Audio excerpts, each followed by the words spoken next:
내가 여호와를 항상 송축하며 그를 송축함이 내 입에 계속하리로다. 내 영혼이 여호와로 자랑하리니 곤고한 자가 이를 듣고 기뻐하리로다. 나와 함께 여호와를 광대하시다 하며 함께 그 이름을 높이세.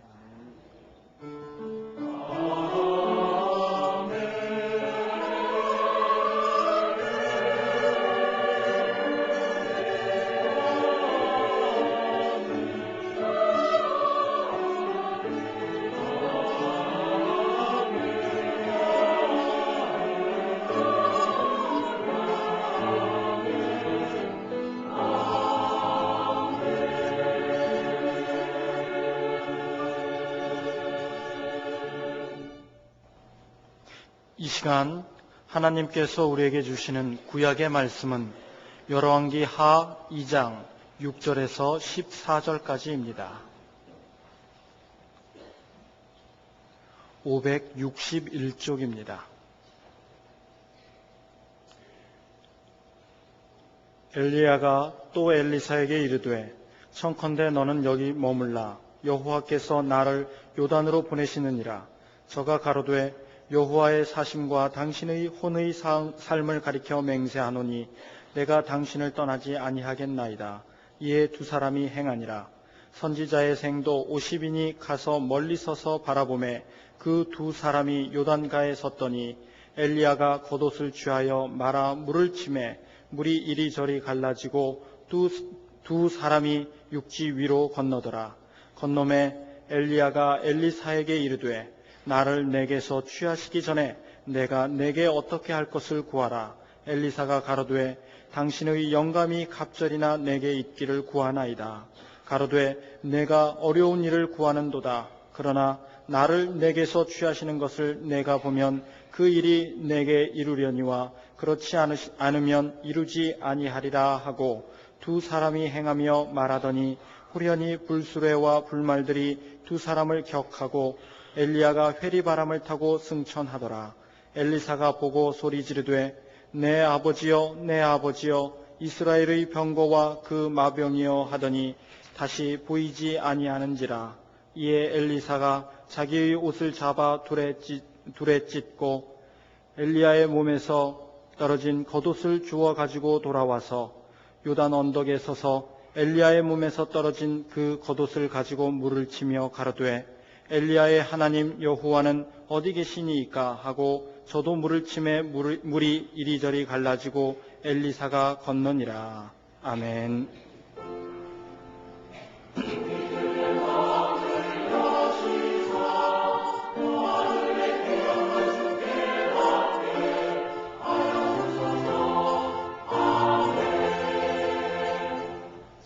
하나님께서 우리에게 주시는 신약의 말씀은 마태복음 4장 18절에서 22절까지입니다.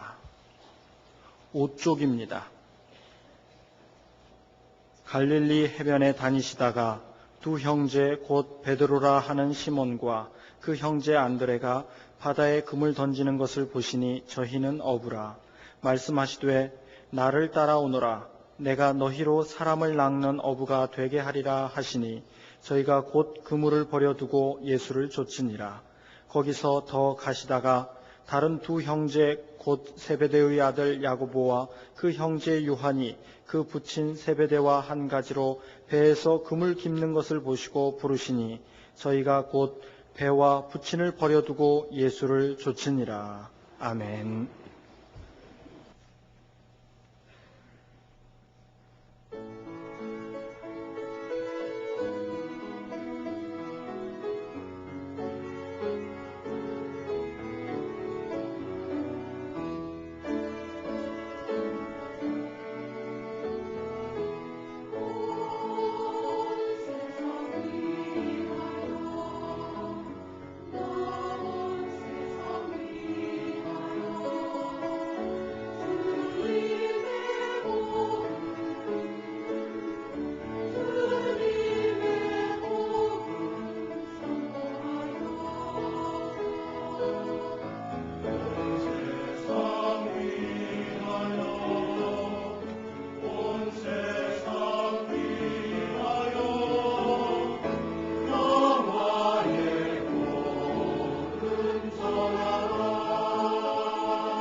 예수께서 공생의 초기에 제자를 부르신 것은 매우 중요한 의미가 있습니다.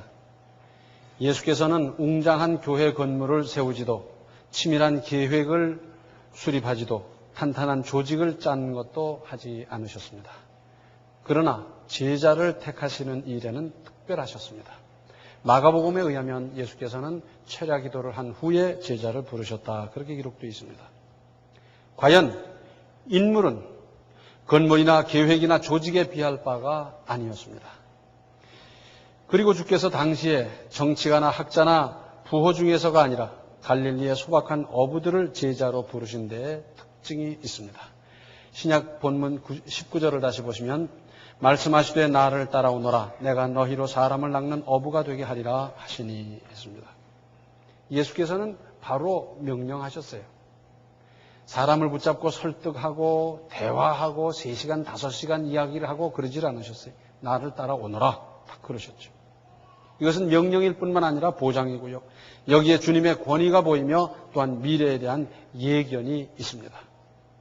이러한 주님의 말씀에 곧바로 응답하는데 20절에 저희가 곧 그물을 버려두고 예수를 좇으니라. 즉시 일어났습니다. 의논해보고 따져보고 계산하고 결제 맞고 여러 사람의 의견을 들어보고 그러는 것이 아니라 즉시 행동했습니다. 그물밖에 가진 것이 없는 그들은 바로 그 그물을 포기하고 주님을 따라 나섰습니다. 그리고 이들에게 예수님을 따르면서 나타난 일은 예수 그리스도를 위해서 모든 사람의 종이 된 것과 적빈의 가난한 생활이었습니다. 그러나 하나님을 위해 사도의 반열에서 인류 구원의 위대한 역사를 이루었습니다. 이분들은 버리고 떠났어요. 그래서 우리도 좀 버리며 살아가십시다. 만약에 예수님의 제자들이 그물이고 배고 뭐고 그것을 버리지 않았더라고 하면 예수님을 따라 나설 수 없었을 것은 불을 보듯 확실한 일입니다. 마태복음 13장 45절과 46절에는 천국은 마치 좋은 진주를 구하는 장사와 같으니 극히 값진 진주 하나를 만나매 가서 자기의 소유를 다 팔아 그 진주를 샀느니라 그랬어요. 저는 진주를 벨로로 볼 겁니다. 진주 가지고 뭐 할 거예요? 도둑이나 꿰지. 진주의 가치를 사람마다 다르게 평가할 겁니다. 또 어떤 사람은 그럴 거예요.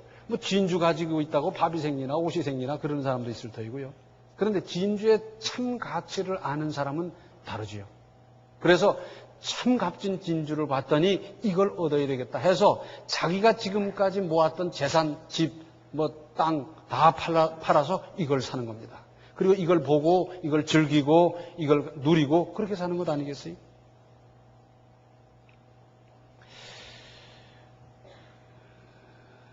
(6.25) 때 피란을 가야 되는데 포탄은 계속 터지지요. 야단하다 보니까 피란을 가야 되는데 문제가 생겼어요. 할머니 할아버지들이 피란을 안 갈라 그러는 거예요. 왜? 이 조상대대로 물려받은 논밭이 여기 있는데 이걸 두고 내가 어디를 간단 말이냐. 조상님 볼 면목이 없다는 거고요. 그리고 지금 이렇게 모를 심어놔서 이만큼 자라고 있는데 이걸 누가 돌보냐. 저 밭에 심은 저거 뭐는 어떻게 하냐. 그러니 나는 떠날 수가 없다. 젊은 너희들은 아무래도 무슨 피해를 입을지 모르니까 노인네야 뭘 하겠느냐. 너희들 피란 갔다 오너라. 그랬어요. 당시에 이 난리는 오래 가지 않을 거라고 다 생각했어요. 금세 갔다 오면 되지. 그러고 갔는데 그것이 생이별이 되고 그리고 부모님의 안부를 모른 채로 50년이 지났고 그리고 그 50년의 그 아픈 사연과 눈물로 지금까지 이렇게 지나고 있지 않습니까? 땅에 대한 애착이 조상으로부터 물려받았다고 하는 그것 때문에 고정관념으로 말미암아 떠나지를 못하는 거예요. 저쪽에는 자유가 있고 저쪽에는 인권이 있고 저쪽에는 참 민주주의가 있는데 그리로 떠나지를 못하다가 그 다음 소식이 끊겨지고 참 기가 막힌 사연이 생겨나고 그러지 않았습니까? 특별히 우리나라 부모님들이 자식에 대한 기대나 욕심은 지나쳐서 문제입니다. 그래가지고 집집마다 1등을 만들려고 그러고 집집마다 천재를 만들려고 그래서 문제예요. 어떤 아이들은 시험을 잘 봐서 전부 100점 하다가 그저 모든 시험 다 100점인데 하나 딱 틀렸는데 그것 때문에 울고 집에 못 가는 거예요. 가면 혼난다는 거예요. 왜? 올백을 못했다 그래서. 여기 그런 분들 많이 있을 거예요. 부모님의 기대가 얼마나 큰지 그 아이의 소질과 재능과 취미는 생각지도 아니하고 그냥 학원으로 몰아붙이고 과외 선생을 붙이고 그러면서 막 몰아붙이다 보니까 아이들이 얼마나 스트레스를 받는지. 아주 공부를 하면 진절머리가 나고요. 나 하고 싶은 것 좀 하면서 공부를 하든지 뭘 했으면 좋겠다고 생각하고요. 그러다가 이게 쌓이고 쌓이다가 폭발하다 보니까 나중에 걷잡을 수 없게 되고요. 지금 아이들이 이런 현실, 이런 사정을 일일이 부모님께 얘기를 잘 안 합니다. 그러나 어느 계제가 돼서 다 털어놓는다 하면 이 얘기 안 할 아이들이 몇이 있겠습니까? 기대가 너무 크고 욕심이 너무 크다 보니까 이걸 버리지 못하는 부모님 때문에 자녀가 버리고 있어요. 자녀가 버려지고 있어요. 옛날에 유명한 영화 중에 산이라는 것이 있었습니다. 산. 아주 유명하고 좋은 영화이기 때문에 그 후에도 혹시 텔레비에서 보여줄 때 보신 분이 계실지 모르겠어요. 내용은 이런 겁니다. 아주 평화롭게 사는 마을이 있는데 그 마을에는 병풍같이 큰 산이 뒤를 바치고 있어요. 아주 추운 겨울 눈이 길것이 많이 쌓였는데 비행기가 지나가다가 그 산 꼭대기에서 조난을 만났어요. 비행기가 이제 그 산을 들이받고 이제 뭐 폭파가 돼버린 거죠. 그런데 한 사람이 형님을 찾아와서 그럽니다. 형님, 저기 가십시다. 저기 사람들이 죽고 다쳤을 텐데 살려내야 될 거 아닙니까? 조난당한 사람을 그냥 둘 수 없지 않습니까? 그러면서 형을 자꾸 조르는 거예요. 이 형은 산을 타는데 아주 능숙한 사람이기 때문에 동생이 그러는 거죠. 그런데 이 형님은 얘기하기를 위험해서 안 된다. 지금 눈이 저렇게 많이 왔는데 어떻게 가냐. 그냥 도저히 안 되는 길이다. 그런데 하도 졸라대니까 저기 사람이 살아있으면 어떡할 거냐. 그러면서 하도 졸라대니까 그 형이 앞장서고 그 등산을 하게 됐어요. 실제로 동생은 생각이 다른 데 있었어요. 그래서 천신만고 끝에 그 산 꼭대기에 올라가 보니까 아니나 다를까 비행기가 이제 폭파돼 버렸어요. 이 형은 가자마자 혹 사람이 뭐 여기 나둥길고 저기 나둥길고 뭐 이렇게 처박혀 있고 저렇게 처박혀 있는데 산 사람이 있으면 살려내야 되겠다 생각해서 맥을 짚어보고 눈을 뒤집어보고 하나하나 피를 묻혀가면서 그러는데 그동안에 동생은 뭐 하느냐? 그저 사람 사는 건 생각도 없고 그냥 시계 클러내고 반지 빼고 목걸이 빼고 그러고는 좋은 가방 있는 대로 막 야단하느라고 정신이 없어요. 그런데 보니까 형님이 보니까 여자 한 분이 아직 이 맥이 있어요. 그래서 부셔진 비행기 조각에다 그분을 잘 눕히고 그리고 밧줄을 매서 살살 끌고 내려가는 거예요. 동생 보고 가자고 한만 그래도 뭐 가방 뒤지고 뭐 하는데 혈안이 되어서 뭐 가려고 그럽니까? 얼마를 내려오다 보니까 깎아지른 절벽이 이렇게 양쪽으로 있는데 가운데 눈이 쌓이다 보니까 달이 비슷하게 두 개가 있어요. 형은 신중한 사람인지라 막대기로 찔러보니까 확 무너져서 이 길은 안 되겠다. 그래서 다음 곳은 눌러보니까 괜찮고 그래서 조심스럽게 건너가고 그리고 그 밧줄로 여자를 살살 당겨서 건넜어요. 그때서야 동생이 막 허겁지겁 뛰쳐오는데 보니까 다리는 하나밖에 없고 뭐 볼 것 없이 글로 뛰다가 그 다리는 무너지고 떨어져서 어떻게 됐겠어요? 그런데 형이 건넜고 그 환자가 걷는 그 다리는 이 동생도 건널 수 있는 다리예요. 왜 떨어졌느냐? 가진 게 너무 많아가지고 짐보따리 하나도 안 놓고 그냥 칭칭 감고 가려고 하다가 거기서 마침내 목숨을 잃는 것이었습니다. 욕심 때문에. 성경에는 뭐라 그럽니까? 좁은 문으로 들어가라 그랬어요. 좁은 문은 날씬한 사람 들어가라는 얘기가 아니에요. 좁은 문은 뭡니까? 가진 것이 많아서는 못 들어간다 그 말이에요. 그 가진 것이 어떤 것이 됐든지 간에 가진 것이 많아서는 들어갈 수 없다 그 말 아니겠어요? 모든 인간적인 조건이나 특권 또는 무슨 이권을 그대로 손에 꽉 쥔 채로는 못 들어가는 거예요. 이걸 전부 다 가지고 있으면서 은혜도 받아야 되겠고 천국도 가야 되겠고 복도 받아야 되겠다고 하니까 이게 문제 아니겠어요? 나라마다 조금씩 다릅니다만은 원숭이를 잡는 방법이 여러 가지가 있다 그래요. 근데 그 중에 한 방법은 이런 거라 그럽니다. 나무 위에 올라가서 야자 열매가 있잖아요. 야자 열매가 두껍지요. 껍질이 두꺼운데 그 가운데 물이 있잖아요. 그 물은 뽑아 먹고 구멍을 요만하게 간신히 손 하나 들어가게 만들어 놓고는 거기다가 아주 달짝지근한 사탕 같은 걸 넣어 놓는다는 겁니다. 그러면 원숭이가 와서 냄새를 맡고 그리고 그 손을 간신히 집어넣고는 사탕을 쥐는데 손이 나와야지요. 그때 원숭이를 생포하러 가면 원숭이가 꼼짝없이 잡힌다는 거예요. 왜? 이걸 빼고 도망가면 되는데 이걸 가지고 도망가려고 용쓰다 보니까 이게 돼야지요. 그 사탕인데 우리 사람의 계산으로 한다면 몇 푼 되지도 않는 건데 그걸 놓지 못하다가 마침내 자유를 잃어버리는 엄청난 피해를 입는 겁니다. 우리는 지금 놓아야 될 걸 놓지 못해서 그것 때문에 올무에 걸려있는 일은 없습니까?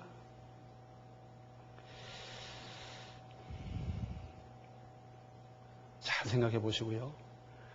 우리 성도들을 이렇게 분류해 볼 수 있을지 모르겠어요. 교인, 성도, 제자. 서로 비슷한 것 같지만 의미가 좀 다르지 않습니까?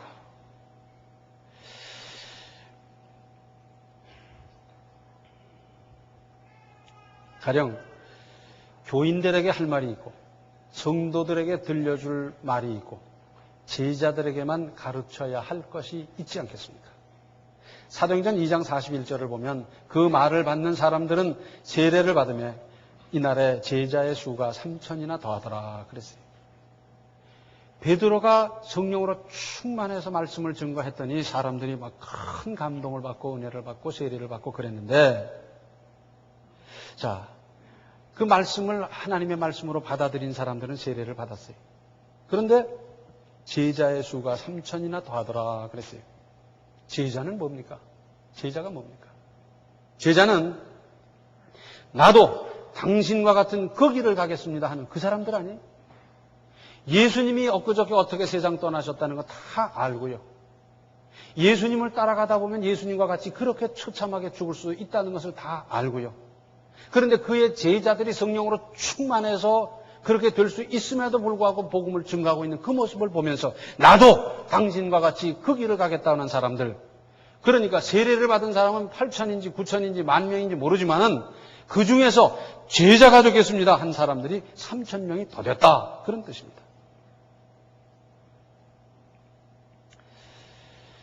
나는 하나님을 믿은 이후로 얼마나 변화되어 가고 있습니까? 예수 믿기 전과 예수 믿은 후에 내 성격은 어떻게 달라져 가고 있습니까? 예수 믿기 전과 지금 내 습관은 얼마만큼 변화되어 가고 있습니까? 나의 기질이라든지 나의 성품은 어떻습니까? 그런데 이게 그렇게 간단하지 않더라고요. 성질 급한 사람은 예수 믿기 전이나 후나 그냥 늘 급해요.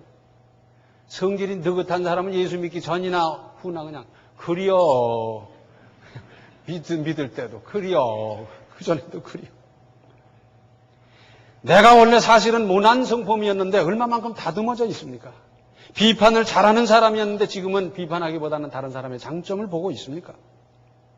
나는 다른 사람을 이해하는 마음이 좀 부족했는데 믿음이 자라갈수록 이해하는 폭이 커가고 있다. 내가 장담할 수 있습니까? 먼저 믿은 사람으로서 나중 믿고 믿음 없는 사람들을 돌보는 것이 처음에는 나를 돌봐달라고 그랬는데 이제는 다른 사람을 돌보는 손길이 되고 마음이 되고 두 사람을 돌보고 5사람을 돌보고 그렇게 돼가고 있습니까? 지금까지는 나밖에 몰랐는데 이제는 다른 사람을 위해서 시간을, 땀을, 수고를, 물질을 내가 할애하고 있습니까? 알량한 자존심, 체면 때문에 왔다 갔다 못하고 그것이 걸려서 실족을 하고 그러고 있지 않습니까? 몇 푼 안 되는 이해관계 때문에 무슨 의가 상한다든지 그런 일은 없었습니까? 예수 믿기 전과 지금 믿은 이후로 믿음이 이만큼 자란 지금의 가치관이 얼마만큼 달라져 가고 있습니까? 나는 교인입니까? 성도쯤 됩니까? 아니면 제자의 반열에 들 수 있겠습니까? 성경에는 숫자가 많이 나와요. 그런데 방금 말씀드린 대로 제자의 수가 3,000이나 더하더라 그랬는데 나는 그래도 이 3,000명 제자 중에 한 사람으로 들어갈 수는 있겠는가? 아니, 그보다 내 믿음이 자라나서 지금은 예수께서 승천하신 후에 마가 요한의 다락방에 모여 성령 강림을 기다리던 사모하던 120문도 중에 하나쯤 들어갈 수는 있겠는가? 아니, 믿음이 나는 굉장히 자라서 예수께서 70명을 뽑아 전도를 보낼 때 보냈던 그 70명 중에 한 사람은 될 수 있겠는가? 12 제자 중에 한 사람의 믿음은 불가능한가? 아니면 예수께서 그 12 제자 중에서도 특별히 사랑하던 3명의 제자 중에 한 사람 내가 될 수 있겠는가? 잘 생각해 보시기 바랍니다.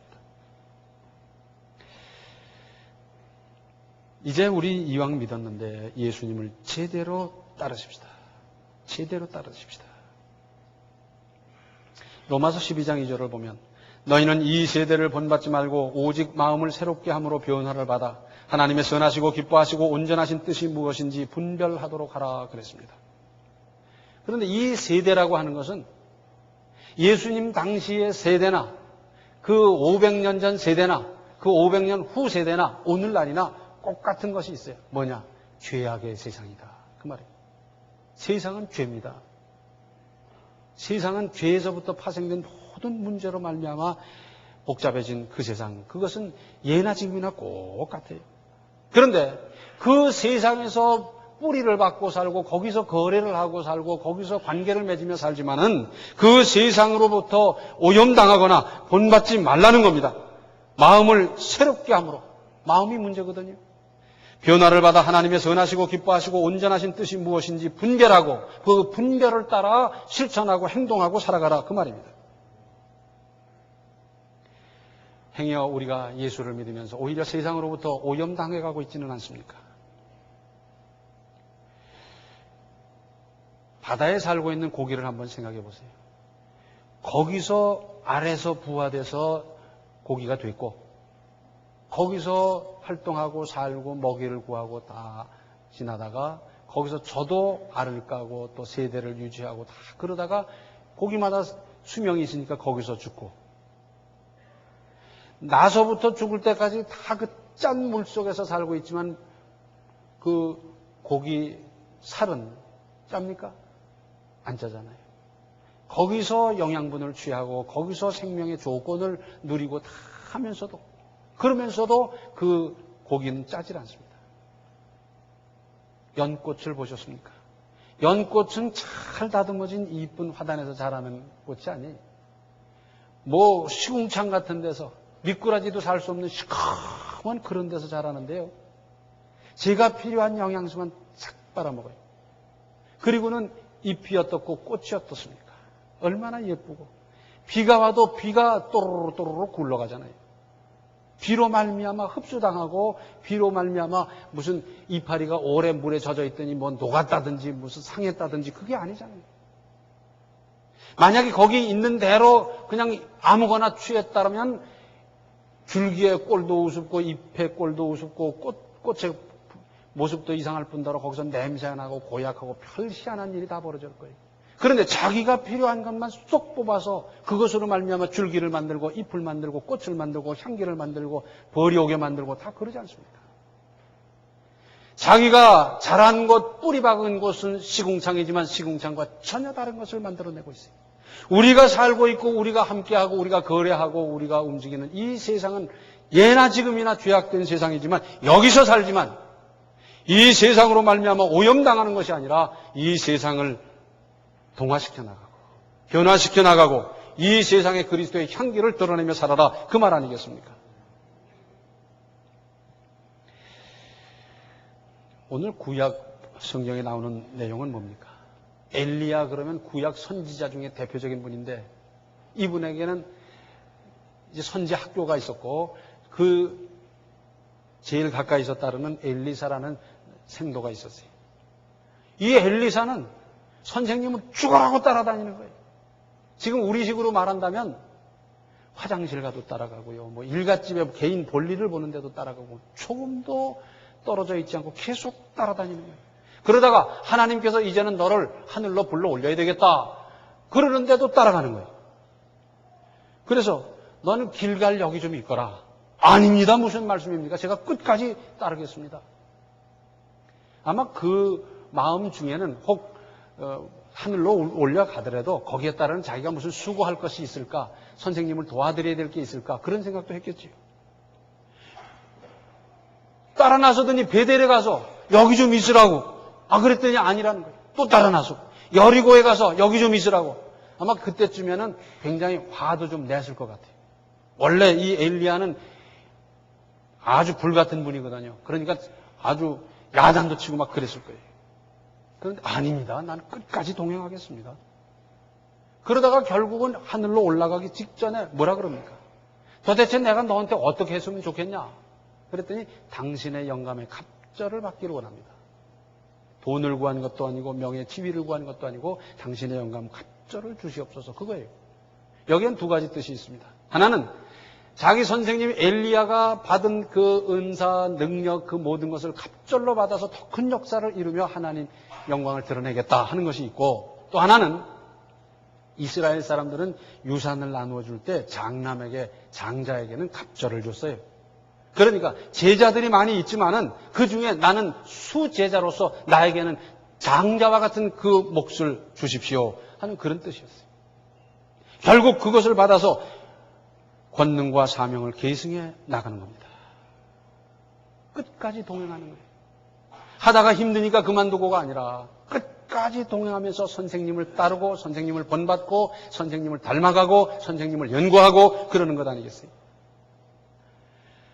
요한복음을 보면 14장부터 16장까지를 예수님의 다락방 강화다 그럽니다. 예수께서 마지막 예루살렘에 올라가셔서 다락방에서 제자들에게 아주 간곡하게 말씀을 하시는 거예요. 지금 곧 잡혀서 순환당할 걸 생각할 때 다른 때보다 얼마나 마음이 안타까웠겠습니까?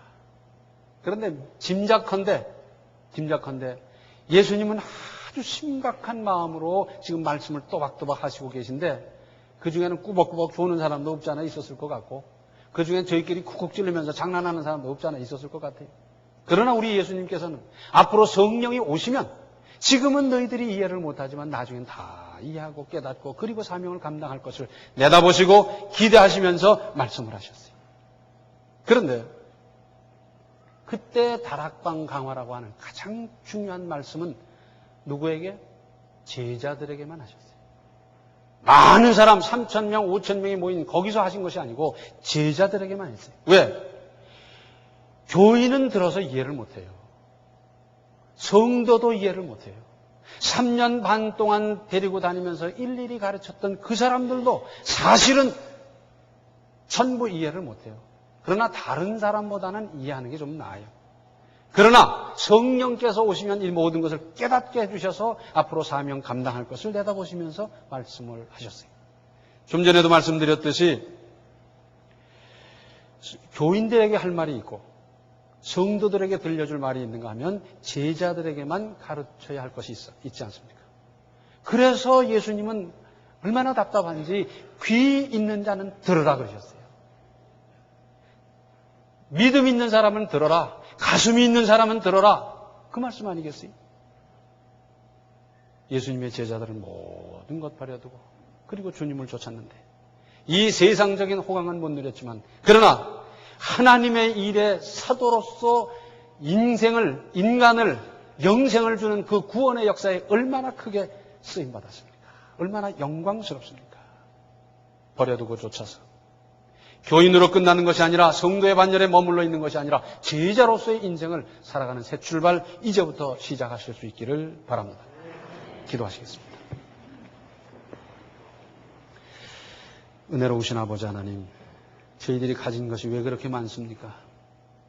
자존심도 많고요, 교만도 많고요, 욕심도 많고요, 그저 재산도 많고요. 이걸 놓지를 못해서 저희들은 그것 때문에 얼마나 많은 시험을 들고 있습니까? 아버지 불쌍히 여겨 주시옵소서. 모든 것을 버려두고 주님을 따를 수 있는 참 제자의 반열까지 이룰 수 있도록 저희들을 권고하여 주시고 이마만큼 믿음이 자랄 수 있도록 저희들을 인도하여 주시옵소서. 이제 주님께서 원하시는 기대하시는 그 길을 갈 수 있게 하셔서 초대교회 성도들이 또는 제자들이 큰 역사를 이루었던 그 역사를 우리도 이루면서 사는 승리하고 성공하고 능력 있는 인생 모두 되게 하여 주시옵소서. 예수님의 이름 받들어 간절히 기도하옵나이다. 아멘.